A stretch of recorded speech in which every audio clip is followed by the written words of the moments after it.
Hey everyone, welcome back to our channel. If you're new here, please subscribe. I'd really love that if you're returning. How you doing? You know what? Screw it. Grab that coffee, maybe a snack or two, and let's get into it. I know you guys been waiting on that because I don't care anymore. I got some complaints about my opening, but you know what? There you go. So, listen up.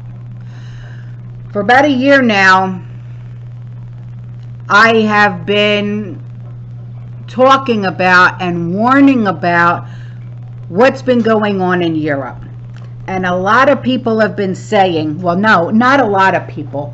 There were a few people that were saying, you don't live in Europe, you don't know what's going on, you shouldn't be talking. Listen. I may not live in Europe, but I do have a lot of subscribers and community members that live in Europe, and guess what?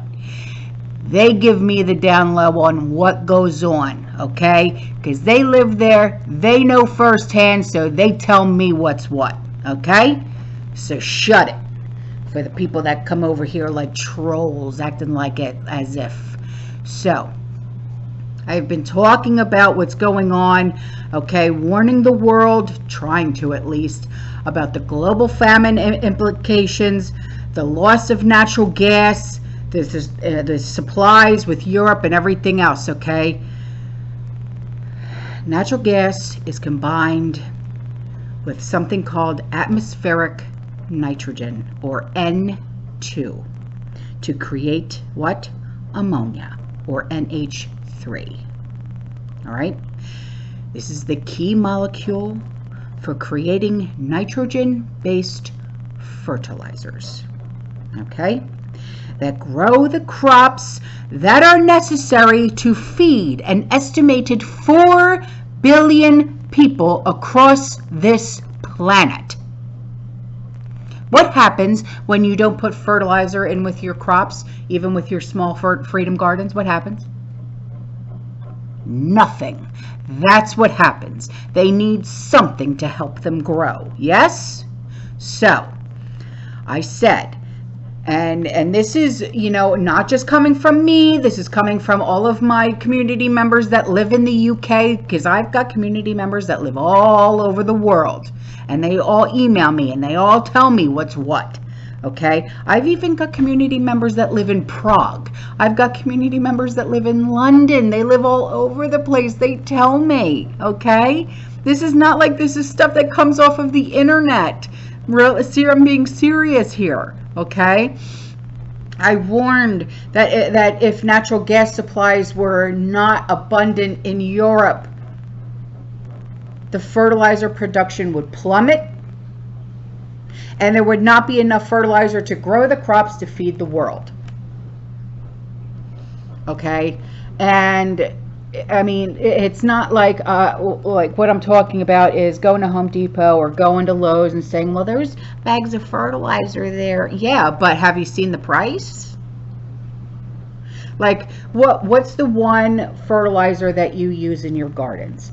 Okay, the one fertilizer that I absolutely love, especially when I'm planting my trees, my fruit trees and stuff like that, is it's in a yellow bag and it's called Black Cow. Okay, and this fertilizer is literally made out of cow manure, okay, and compost and all organic material and stuff like that. And I fertilize once a year because that's how good this stuff is. And I, like 2 years ago when, well, no, like 3 years ago when I started buying this stuff, I was getting it for, I want to say like $2.50 a bag. And I would buy like a year's worth at a time. And now, hang on, let me think.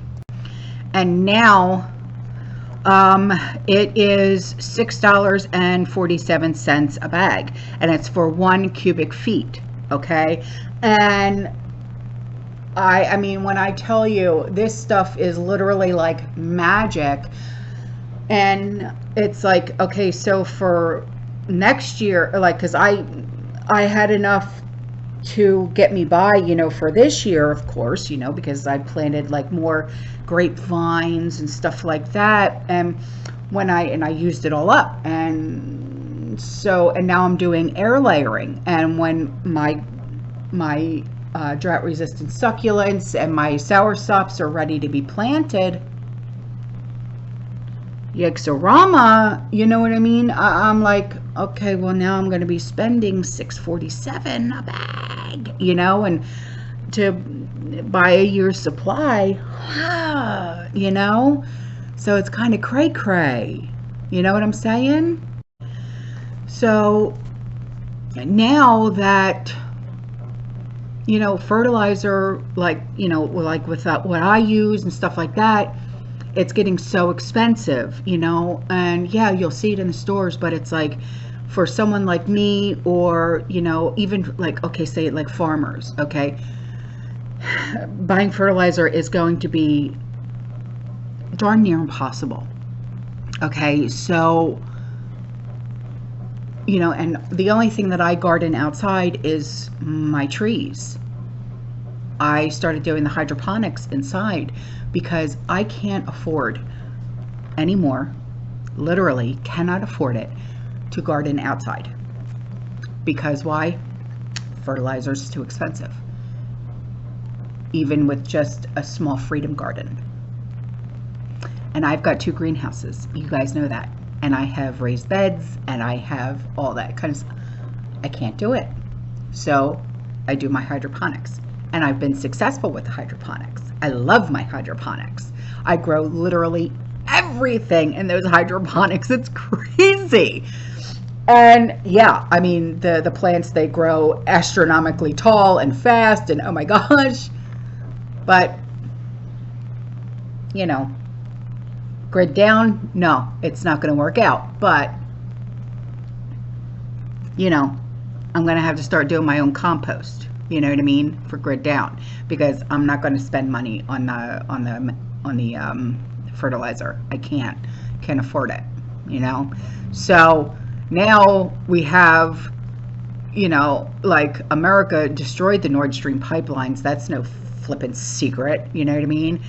And permanently cut off Germany from Russian gas. And this was like the final nail in the coffin. It really was, following the USA NATO effort on economic sanctions that ultimately resulted in Russia's Gazprom cutting off all gas exports to Germany, and then effectively the rest of Europe as well. So now BASF, tongue twister, has announced that they are partially shuttering operations in Germany and moving capacity to China, yay, where they're, you know, the greenies don't have control over insane anti-energy policies, and where electricity prices are not 1,000% above the norm. Yeah. So there's no way to sugarcoat any of this, honestly. It's a permanent downsizing of BASF, and this is just the beginning of BASF's abandoning Germany for good. The downsizing will continue, unfortunately, to the point where there's hardly any production happening in Europe at all. After all, what choice do they really have, you know? So with natural gas pipelines destroyed by the US, economic sanctions against Russia still in place, and the lunatic greenie cultists demanding the end to human civilization, BASF has conducted or not conducted, sorry, concluded that it can no longer operate in Europe. So it's a continent dominated by an actual death cult of climate lunatics and power-hungry political zealots. It's like a pivot point, if you think about it. It's almost like Europe has died from this point forward, and it doesn't recover for generations. And like, I don't think a lot of people have realized it yet. But the dominoes are falling. It's like, you know, like a domino effect. Like I've said that I don't know how many times, you know, and Europe is like rapidly like plunging into a continent of like on a collision course with like a total collapse. And no industry, no supply chain, no energy, no metals, no fertilizer, no food, no nothing.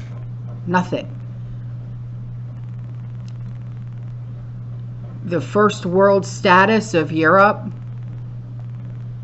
distant memory, gone. 2-3 winters without food, without energy. And once Europe, the industrial infrastructure is shuttered, there's no easy way to bring it back and bring it back online. You know, there's no easy way of doing that. This is going to end in mass civil unrest. I don't think anybody really understands that. But it's not just civil unrest, it's famine, it's pandemics, it's war. You're going to see revolutions and the toppling of governments and currencies, entire economies, and the house of cards has come down. It's done. It's done. It sucks, but it's true. And I feel bad because, like I said, I have a lot of community members who live in Europe. And I wish there was a way. I wish there was a way that I could help, and there's not. I'm too far away. It's like you know, you've heard me how many times have I talked about my favorite gal pal in the UK, and I can't get to her.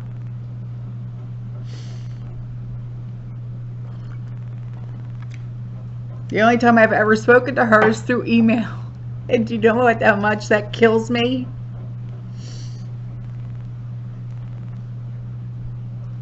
I'm sorry.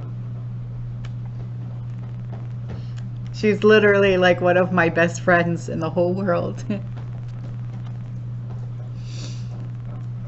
All right, I'm gonna go before I lose it. All right, I'll see you guys in the next one. Okay, I appreciate you.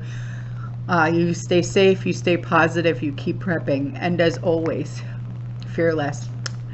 Ciao.